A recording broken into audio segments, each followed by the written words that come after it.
بسم اللہ الرحمن الرحیم۔ السلام علیکم سامعین کرام، آج کا بیان مختلف موضوعات پر ہے، مثلاً طویل الاوقات علاقوں میں روزہ، سخت کام کی وجہ سے روزہ چھوڑنا اور موذی امراض کی وجہ سے افطار کرنا وغیرہ۔ سامعین کرام، طویل الاوقات علاقوں میں روزے کے بارے میں ملاحظہ کیجیے کہ روزے کے اوقات کے سلسلے میں اس بات کی قرآن و حدیث میں تصریح ہے کہ طلوع فجر سے اس کا آغاز اور غروب آفتاب پر اس کا اختتام ہوتا ہے۔ نیز اس پر امت کا اجماع بھی ہے اور بعض جزوی باتوں پر تھوڑا سا اختلاف ضرور ہے، مگر اس حد تک کہ تمام کا اتفاق ہے۔ اس لیے یہ تو ظاہر ہے کہ روزے کے اصل اوقات بھی یہی ہیں۔ جغرافیائی اور موسمی حالات کے لحاظ سے ان میں کمی بیشی بھی ہو سکتی ہے اور ہوتی رہتی ہے۔ اب اگر کہیں اوقات کا تھوڑا بہت فرق ہو، مثلاً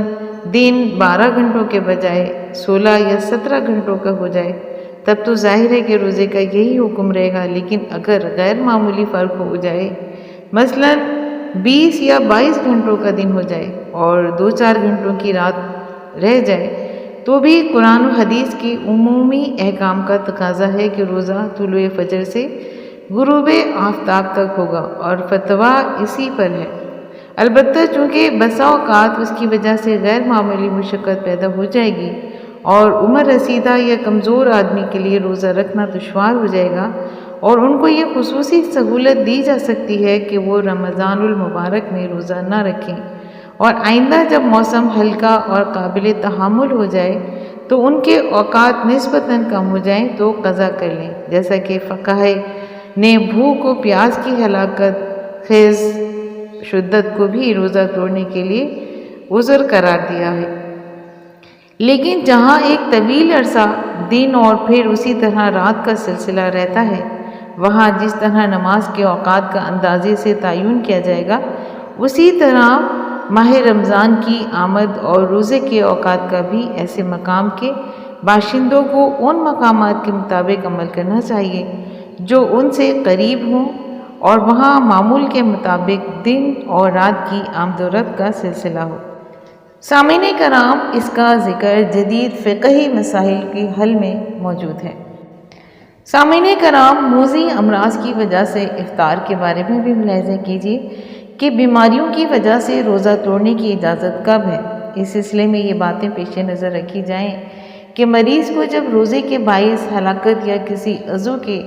ضائع ہو جانے کا اندیشہ ہو تو بالاتفاق روزہ توڑ دیا جائے۔ یہی حکم اس وقت بھی ہے جب بیماری بڑھ جانے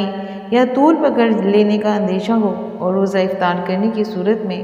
بعد میں اس کی قضا کرنی ہوگی۔ یہ اندیشہ خود مریض کے اندازے پر مبنی ہوگا،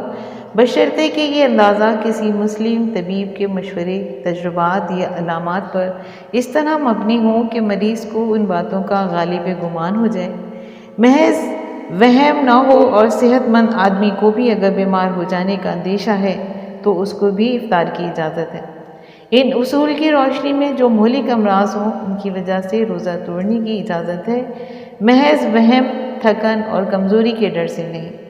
افسوس کہ آج ماہ مبارک کے آتے ہی کچھ لوگ مصنوعی بیماریوں کی ایک ڈھال لے کر بیٹھ جاتے ہیں اور یہ نہیں سوچتے کہ اللہ ان کی تمام چالوں سے آگاہ ہے، واللہ العلیم۔ سامعین کرام، سخت کام کی وجہ سے روزہ چھوڑنے کے بارے میں بھی ملاحظہ کیجیے کہ ہمارے چند مسلمان بھائی متحدہ عرب امارات میں صحرا کے اندر تیل نکالنے والی کمپنیز میں کام کرتے ہیں، اور کمپنی کا کام 24 گھنٹے چلتا رہتا ہے۔ لوہا، مشینوں اور تپتی ریت کی گرمی کی وجہ سے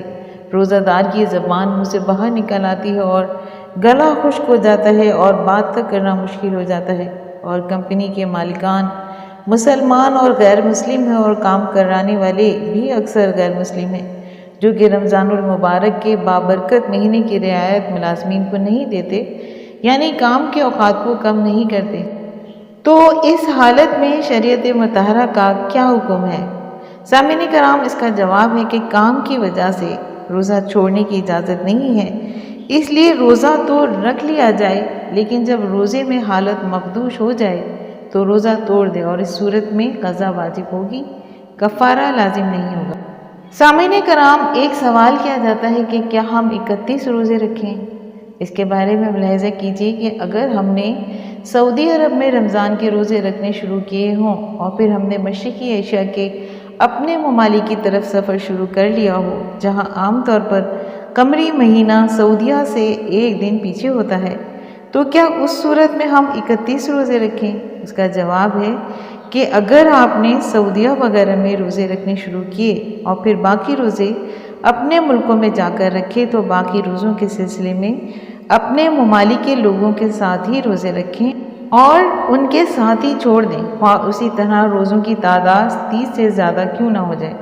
کیونکہ نبی کریم صلی اللہ علیہ وآلہ وسلم کا ارشاد پاک ہے کہ الصوم یوم تصومون والفطر یوم تفطرون، یعنی روزے کا وہ دن ہے جس میں آپ روزہ رکھتے ہو اور افطار کا وہ دن ہے جس میں تم سب روزے نہیں رکھتے۔ اور اگر اس صورت میں روزے 29 نہ ہوں تو 29 کی تعداد پوری کرنا ضروری ہوگی، کیونکہ قمری مہینہ 29 دن سے کم نہیں ہوتا۔ اس کا ذکر بھی فتاوی اسلامیہ میں موجود ہے۔ سامعین کرام، روزہ اس ملک کی رویت کے مطابق ہوگا جس میں آپ مقیم ہوں، اس کے بارے میں بھی ملاحظہ کیجیے۔ سوال کیا جاتا ہے کہ جب یہ ثابت ہو جائے کہ کسی اسلامی ملک مثلا سعودی عرب میں رمضان کا آغاز ہو گیا اور اس کا باقاعدہ اعلان بھی کر دیا گیا ہو، لیکن جس ملک میں کوئی آدمی مقیم ہو وہاں بھی رمضان کے آغاز کا اعلان نہیں ہوا، تو اس صورت میں کیا حکم ہے؟ کیا سعودی عرب میں رمضان کے آغاز کی وجہ سے ہم بھی روزے رکھنا شروع کر دیں، یا اس ملک کے مطابق رمضان کا آغاز و اختتام کریں جہاں مقیم ہو، اور اسی طرح عید کا پروگرام بھی اسی ملک کے مطابق ہی بنائیں، یعنی جب دونوں ملکوں میں چاند کی تاریخیں مختلف ہوں تو اس صورت میں کیا حکم ہے؟ اس کا جواب ہے کہ مسلمان کو چاہیے کہ وہ روزہ اور عید کو اس ملک کے مطابق سر انجام دے جہاں وہ مقیم ہو، کیونکہ آقائے دو جہاں نبی اکرم صلی اللہ علیہ وآلہ وسلم کا ارشاد مبارک ہے، الصوم یوم تصومون والفطر یوم تفطرون والاضحی یوم تضحون، یعنی اس کا ذکر جامع ترمذی میں ہے اور اس کا مطلب ہے کہ روزے کا وہ دن ہے جس دن تم روزہ رکھتے ہو، اور افطار عید کا وہ دن ہے جس میں تم روزہ نہیں رکھتے، اور عید الاضحیٰ کا وہ دن ہے جس میں تم قربانیاں کرتے ہو۔ اس کا ذکر بھی فتاوی الاسلامیہ میں موجود ہے۔ سامعین کرام، امید کرتی ہوں کہ آپ کو آج کا بیان پسند آیا ہوگا اور آپ کی علمی معلومات میں یقیناً اضافہ ہوا ہوگا۔ اگر آپ کو آج کا بیان پسند آیا ہے تو آپ اپنے چینل فضائل اسلام کو لائک اور سبسکرائب کیجیے اور ساتھ لگے بیل آئیکن کو پریس کیجیے تاکہ آئندہ آنے والی ایسی نئی اور معلوماتی ویڈیوز کا نوٹیفیکیشن آپ کو سب سے پہلے ملے۔ شکریہ۔